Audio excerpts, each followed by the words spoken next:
Assalamualaikum warahmatullahi wabarakatuh. Mimin lanjutkan lagi cerita Raja Kegelapan Cipenya. Tapi seperti biasa, sebelum dilanjut, bantu tekan tombol like dan berkomentar juga. Tuan Rena, gas. Bab 1299 Konflik Pantai. Sore harinya, Ji Fei membawa Li Ruoxi dan Su Piaomiao pergi dari Longshan. Meskipun Seng Lingyun dan Huo Lei ingin ikut, Ji Fei dengan tegas menolak dan meminta Qi Yuan dan Feng Huang untuk mengirim mereka kembali ke kota Ningjiang. Ji Fei telah mengatur semua urusan Long Tang. Sebelum berangkat, dia mengunjungi Long Hui yang sedang memulihkan diri dari luka-lukanya dan membantunya menyembuhkan luka-lukanya.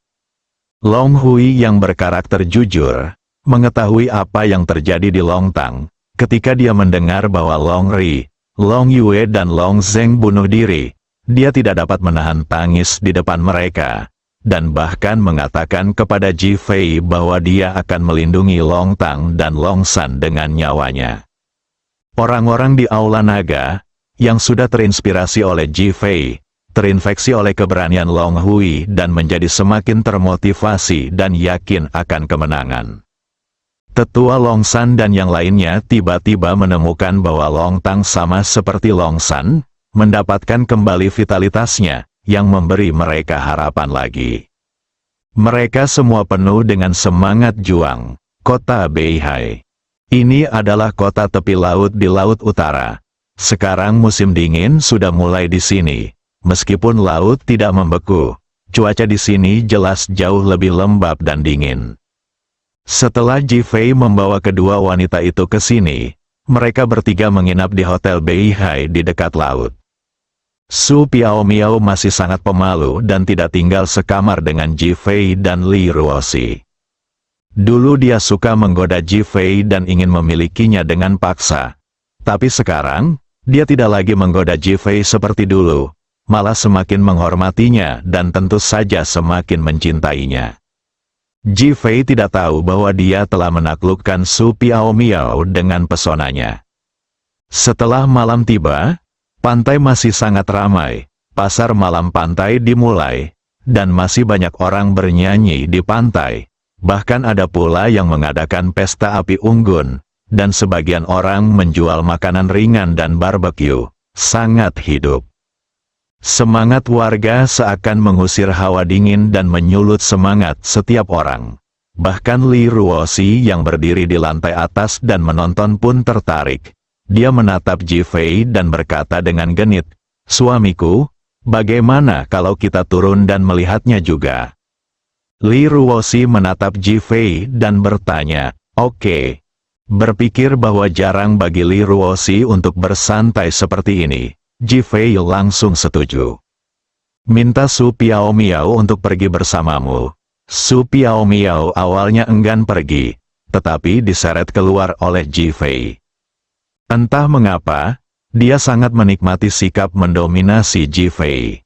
Mereka bertiga datang ke pantai. Li Ruoxi dan Su Piaomiao berpegangan tangan, seperti dua gadis kecil yang bahagia, terus-menerus memilih makanan lezat. Kedua wanita itu sangat santai, tidak peduli apapun yang mereka beli. Mereka akan membeli 2 porsi, tanpa porsi Ji Fei, tetapi membiarkan Ji Fei memakan porsi mereka. Mereka bertiga bahagia dan manis bak sepasang kekasih. Kedua wanita itu sudah cantik jelita dan memikat hati, dan kemesraan mereka membuat suasana pantai yang sudah ramai itu menjadi semakin semarak. Terinspirasi oleh keintiman mereka, banyak pria dan wanita juga mulai menjadi dekat. Ketiganya bagaikan bola api yang mengobarkan semangat seisi pantai. Pertarungan besok antara Master Balai Naga Ji Fei dan Master Sekte Ling Kong Su Ling Ruofeng kemungkinan besar akan tercatat dalam sejarah. Tidak peduli siapa yang menang atau kalah, ini adalah duel yang langka dalam sejarah. Aku benar-benar tidak menyangka bahwa Master Balai Naga akan begitu mendominasi hingga berani melawan Master Sekte Ling Kongsu. Orang-orang yang makan di pasar malam membicarakan topik ini dari waktu ke waktu. Mereka tidak tahu bahwa Ji Fei di depan mereka adalah pemimpin Balai Naga. Di mata mereka, Ji Fei yang mengenakan jaket anti angin hitam, hanyalah seorang pemuda kaya yang sedang bermain dengan dua wanita cantik. Tidak peduli apa yang terjadi dalam pertarungan besok, aku berharap Ji Fei bisa menang. Aku juga. Jika dia kalah, keluarga seni bela diri kuno kita mungkin akan hancur. Sesuatu yang awalnya tidak ada hubungannya dengan keluarga seni bela diri kuno kita telah tercampur aduk, sungguh sulit. Kamu salah, Ji Fei membantu kita melepaskan diri dari belenggu Ling Kongsu. Seberapa kejam Ling Kongsu telah mengeksploitasi kita selama bertahun-tahun, jika dia terus mengeksploitasi kita, apakah kita masih bisa bertahan hidup? Beberapa orang dari keluarga seni bela diri kuno di tempat kejadian juga mulai berbicara di bawah diskusi orang-orang itu. Namun, ada orang yang menantikannya, ada yang khawatir, dan ada pula yang bingung tentang masa depan. Secara umum, banyak orang kurang percaya dengan pertarungan Ji Fei. Li Ruoxi dan Su Piaomiao memandang Ji Fei dan menyadari bahwa dia sepertinya tidak mendengarnya. Kedua wanita itu tahu bahwa Ji Fei tidak ingin mereka mengetahui identitasnya, jadi mereka terus berbelanja dan makan. Aduh, tiba-tiba terdengar suara sumbang, diikuti bunyi letupan. Ji Fei dan yang lainnya menoleh dan melihat seorang pemuda berusia 20-an melemparkan piring ke atas meja beberapa anggota keluarga seni bela diri kuno yang sedang berbicara, dan bahkan langsung membalikkan dan memecahkan meja. Siapa kamu? Seorang pria dari keluarga seni bela diri kuno berdiri dan bertanya. Hati-hati dengan pemilik anjingmu. Pemuda itu berteriak keras, dan tubuhnya tiba-tiba muncul di depan murid keluarga seni bela diri kuno itu, dan menamparkan wajahnya 2 kali. Murid dari keluarga seni bela diri kuno juga seorang seniman bela diri, tetapi dia bahkan tidak memiliki kekuatan untuk melawan dan langsung dipukuli. Engah, seteguk darah muncrat keluar, bercampur dengan gigi yang berlumuran darah. Anda, ledakan. Terdengar serangkaian suara jatuh, dan semua murid dari keluarga seni bela diri kuno yang hendak berbicara tertendang dan jatuh dengan keras ke tanah. Sekelompok anjing, beraninya kalian memberontak. Biar kukatakan, kalian yang menjilat Ji Fei, tunggu saja untuk dikubur bersama Ji Fei besok. Pemuda itu terus mengoceh dan mengoceh. Apakah kamu orangnya Ling Kongsu? Orang pertama yang dipukuli bertanya dengan marah. Kamu tidak bodoh, pria muda itu datang sambil tersenyum. HMPH, kalian Ling Kongsu hanyalah segerombolan rayap, hanya. Sebelum dia bisa menyelesaikan sisa kata-katanya, dia sudah tergeletak di tanah, memegang perutnya, dengan tubuh membungkus seperti udang. Pemuda itu tertawa mengejek, kenapa kau bahkan tidak bisa mengalahkan seekor penggerek? Dan kau mengaku berasal dari keluarga bela diri kuno. Apa kau bodoh? Haha. Aduh, Tuan Ji Fei pasti akan menghancurkanmu Ling Kongsu. Orang-orang dari keluarga seni bela diri kuno berkata dengan enggan. Kepalanya diinjak oleh pemuda itu. Bunuh Ling Kongsu kita, aku masih ingin tidur dengan wanitanya. Apa itu Ji Fei? Selain dia, seluruh Dragon Hall hanyalah sekumpulan sampah. Ketika pemimpin kita membunuh Ji Fei besok, dia akan menjadikan istrinya seorang pelacur yang bisa ditiduri siapa saja, lalu menghancurkan seluruh balai naga. Haha, pemuda itu semakin hari semakin gembira saat berbicara, dan akhirnya dia tertawa angkuh, seolah-olah dia telah melihat Ji Fei dibunuh dan Li Ruoxi dipermainkan. Li Ruoxi berdiri di dekatnya, sudah sangat marah. Mendengar tawa kemenangan pemuda itu, dia menjadi sangat marah. Wus, dengan lambaian tangannya, tusuk sate domba di tangannya terbang keluar. Engah, itu hanya menyambungkan bibir atas dan bawah pria muda itu. Pemuda yang semula tertawa tiba-tiba menjerit. Semua orang di tempat kejadian merasakan jantung mereka bergetar. Ini terlalu kejam, Mereka semua memandang Li Ruosi. Bab 1300, benarkah 666, siapa kamu sebenarnya? Ketika teman-teman pemuda itu melihat dia terluka, mereka langsung menjadi marah. Mereka berdiri dan menatap Li Ruosi sambil berteriak dengan marah. Kalau saja Li Ruosi tidak cantik, mungkin mereka sudah menyerbu dan menghajarnya. Tepat ketika mereka mengira Li Ruosi akan takut, Li Ruosi menjawab dengan dingin, orang yang memukul anjing itu. Setelah berkata demikian, ia mengambil sepotong kebab daging domba yang sedang dipanggang. Ini adalah tusuk sate besar berisi daging domba panggang ala barat. Memegangnya di tangan terasa seperti memegang tongkat. Li Ruosi tampaknya ingin beradaptasi, dan menggoyangkannya 2 kali di tangannya, menatap para pemuda di depannya. Anjing tidak patuh, haruskah mereka dipukul? Awalnya, beberapa anak muda terkejut dan tertarik dengan kecantikan Li Ruosi. Sekarang, setelah mendengar Li Ruosi mengatakan ini, dia langsung menjadi marah. Kamu ingin mati, kan? Kami akan membantumu. Panggilan, beberapa orang mengerumuni Li Ruosi dan mulai memukulnya. Apa gunanya menjadi cantik? Kita tidak boleh kehilangan muka di hadapan Ling Kongsu sekarang. Kalau tidak, bagaimana kita bisa berkembang di Ling Kongsu di masa depan? Tujuan mereka datang ke sini malam ini adalah untuk mengintimidasi orang-orang dari keluarga seni bela diri kuno. Faktanya, saat ini di kota Beihai, banyak restoran, bar, dan bahkan hotel yang memiliki orang-orang seperti Ling Kongsu. Tanpa kecuali, tempat-tempat itu memiliki orang-orang dari keluarga seni bela diri kuno. Dan mereka yang muncul di udara semuanya lebih kuat dari orang-orang dari keluarga seni bela diri kuno. Tujuan mereka sederhana, yaitu membuat orang-orang itu merasa takut dan tahu siapa yang harus mereka hormati.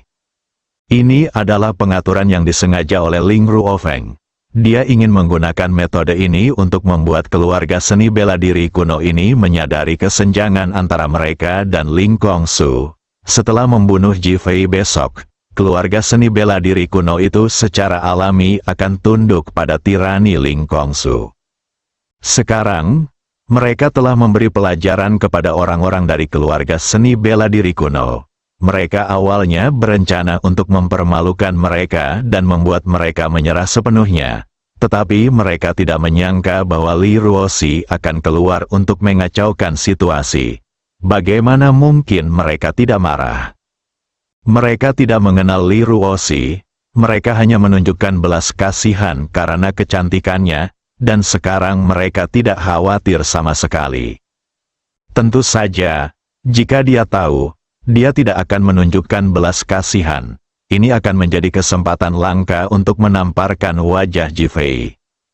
Li Ruosi marah dan tusuk daging kambing di tangannya berubah menjadi senjata. Wah, peluru itu mengenai orang di sisi kanan tepat di wajah. Ah, orang yang ditarik itu merasa seperti menyentuh api yang panas. Sangat panas dan menyakitkan, lalu berteriak, dan tubuhnya terlempar keluar. Li Ruosi tidak berhenti, dan dengan pukulan backhand, dia menjatuhkan orang lain di sebelah kiri. Pria di depannya melayangkan tinju ke arahnya, dan Li Ruosi langsung mengambil tusuk sate bambu dan menusukkannya ke tangannya. Engah, suara tusukan tangan pun terdengar. Tusukan bambu sate kambing itu terus menusuk makin dalam ke lengan lawan. Li Ruosi segera melepaskannya dan bergerak ke kiri untuk menghindari serangan orang di belakangnya. Tongkat bambu milik orang di depan masih terus bergerak maju, sedangkan daging kambing yang ada di atasnya dihalangi dan ditembakkan ke arah orang di belakang bagaikan peluru. Kepulan-kepulan, daging kambing itu bagai peluru, menghantam muka dan tubuh lawan, lalu menancap langsung ke dalam daging. Mayatnya tampak seperti ada sepotong daging yang menempel di atasnya. Sungguh menjijikkan dan mengerikan. Ah, jeritan orang-orang di belakang menjadi semakin menyedihkan. Orang-orang yang menonton di tempat kejadian merasakan tubuh mereka gemetar dan punggung mereka menjadi dingin. Bukankah ini terlalu kejam? Terutama ketika mereka melihat batang-batang bambu yang menusuk lengan bawah mereka dan daging kambing yang menempel di wajah mereka. Mereka merasa seperti sedang mengalami mimpi buruk. Li Ruosi tidak berhenti dan memanfaatkan kesempatan ini untuk menjatuhkan orang-orang yang tersisa ke tanah. Dalam sekejap mata, seluruh anak buah Ling Kongsu terjatuh ke tanah sambil meratap. Orang-orang dari keluarga seni bela diri kuno sudah bangkit dari tanah dan menatap Li Ruosi. Terima kasih. Mereka kagum dengan kecantikan Li Ruosi, dan bahkan lebih kagum lagi dengan seni bela dirinya. Mereka tidak tahu bagaimana menjelaskannya, jadi mereka hanya mengucapkan dua kalimat ini. Li Ruosi sangat gembira karena orang-orang ini bisa dengan teguh mendukung Ji Fei, yang menunjukkan bahwa suaminya sungguh menawan. Bagus. Dia menatap murid Ling Kongsu yang tergeletak di tanah dan berkata, "Kami tinggal di kamar 666 Hotel Beihai. Jika kalian ingin membalas dendam, kalian bisa datang kepada kami kapan saja." Dia mengatakannya secara alami, tetapi dengan nada mendominasi, dan jelas bahwa dia memandang rendah orang-orang ini. Ledakan, semua orang di tempat kejadian merasakan seperti tersambar petir, dengan suara gemuruh di telinga mereka. Melihat Li Ruosi di depan mereka, mereka tidak tahu bagaimana menjelaskannya. Kebanyakan orang akan lari setelah memukuli seseorang, karena takut ketahuan atau diketahui. Namun dia justru sebaliknya dan memberitahu orang itu di mana dia tinggal. Jelaslah bahwa dia tidak takut masalah. Kalau dipikir-pikir kamar nomor 666, di mata mereka Li Ruosi tidak hanya cantik, tapi benar-benar 666. Inilah ksatria wanita zaman kuno. Su Piaomiao tidak dapat menahan diri untuk tidak melirik Ji Fei dan mendapati matanya penuh dengan kekaguman. Faktanya, saat ini Ji Fei seolah melihat Li Ruosi, satu-satunya orang yang memeluknya dan menangis saat dipukuli di kelas, dan semua orang mengabaikannya. Itulah karakter aslinya. Baik, berani, Li Ruosi sudah berjalan kembali. Suamiku, ayo kembali. Ji Fei mengangguk, memeluk Li Ruosi dengan lembut, dan meninggalkan pasar malam pantai bersama Su Piaomiao. Semua orang memandang punggung ketiga orang itu, merasa seolah-olah mereka berada di negeri dongeng. Pria-pria itu tampan dan wanita-wanitanya cantik, dan mereka menjadi bahan iri banyak orang. Sialan, kita harus balas dendam. Ling Kongsu yang tertusuk tongkat bambu itu langsung bereaksi dan meraung, lalu mengeluarkan telepon genggamnya untuk menelepon. "Tuan, kami dipukuli di pasar malam pantai, dan mereka dengan arogan mengatakan kepada kami bahwa kami bisa pergi ke kamar 666 Hotel Beihai untuk membalas dendam." Si penelepon berteriak dengan marah dan menangis, seakan-akan dirinya telah dipermalukan sampai teramat sangat. Saya bahkan secara tidak sengaja menyentuhkan telepon ke speaker. Di ruangan yang mana, pihak lainnya meminta konfirmasi dengan suara keras dengan nada ragu. Kamar 666 Hotel Beihai, Ling Kongsu mengira pihak lain tidak mendengar dengan jelas dan terus berbicara. Orang-orang di seberang hampir menjadi gila saat ini. "Kamu akan mati sekarang juga, ah," Ling Kongsu berseru. "Guru, apa yang Anda katakan? Sudah ku bilang mati sekarang, kau mau aku membunuhmu?" "Guru, aku muridmu, apakah kau ingin aku mati bersamamu?" Suara di ujung sana semakin keras. Murid Ling Kongsu langsung merasa kedinginan sekujur tubuh. Ia tahu bahwa tuannya tidak berbicara dalam keadaan marah, tetapi mengatakan kebenaran. "Tuan, apakah Anda benar-benar ingin saya mati?" "Omong kosong, apa aku bercanda?" "Ah," murid Ling Kongsu itu meraung keras. lalu mencabut sebatang bambu dari lengannya, dan tanpa mempedulikan cipratan darah, menusukkannya langsung ke tenggorokannya. Tubuhnya lemas. Dia jatuh ke tanah dan meninggal. Mendesis, terdengar suara napas terkejut di tempat kejadian. Apa artinya ini? Kok bisa dia dipukul pihak lain? Minta tolong tapi malah bunuh diri. Melihat ke arah hilangnya Jifei dan yang lainnya. Mungkinkah itu benar-benar 666? Bersambung.